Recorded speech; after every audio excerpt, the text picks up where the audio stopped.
আসসালামু আলাইকুম। আসেন আজকে মেহেদি বানাই আর আপনাদের কিছু কমন প্রশ্নের উত্তর দেই। আমাকে অনেকেই প্রশ্ন করেন, আপু মেহেদি কিভাবে সংরক্ষণ করব।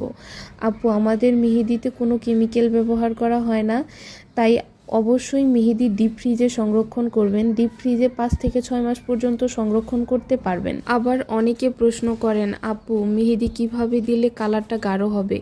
আপু অবশ্যই মেহেদি 5 থেকে 6 ঘন্টা হাতে দিয়ে রাখবেন, যদি পারেন সারা রাত হাতে দিয়ে রাখবেন। নখের মেহেদি অবশ্যই নখে 2 থেকে 3 বার ব্যবহার করবেন। মিনিমাম 7 থেকে 8 ঘন্টা হাতে রাখবেন, বেস্ট হয় যদি আপনি সারা রাত হাতে দিয়ে রাখেন। আমাদের পেজে তো এখন অফার চলছে, অনেকে জিজ্ঞেস করেন, আপু 2টা মেহেদি নিলে কি ডেলিভারি চার্জ ফ্রি, একটা মেহেদি নিলে কি ডেলিভারি চার্জ ফ্রি। না আপু, অবশ্যই আমাদের পেজের যে কোনো সাইজের 4টা মেহেদি কিনলে ডেলিভারি চার্জ ফ্রি এবং 5টা মেহেদি কিনলে ডেলিভারি চার্জ ফ্রি, সাথে একটা মেহেদি ফ্রি। আমাদের হাতের মেহেদির 2টা সাইজ 20 থেকে 22 গ্রাম 100 টাকা, 25 থেকে 28 গ্রাম 120 টাকা, নখের মেহেদি 15 থেকে 18 গ্রাম 110 টাকা।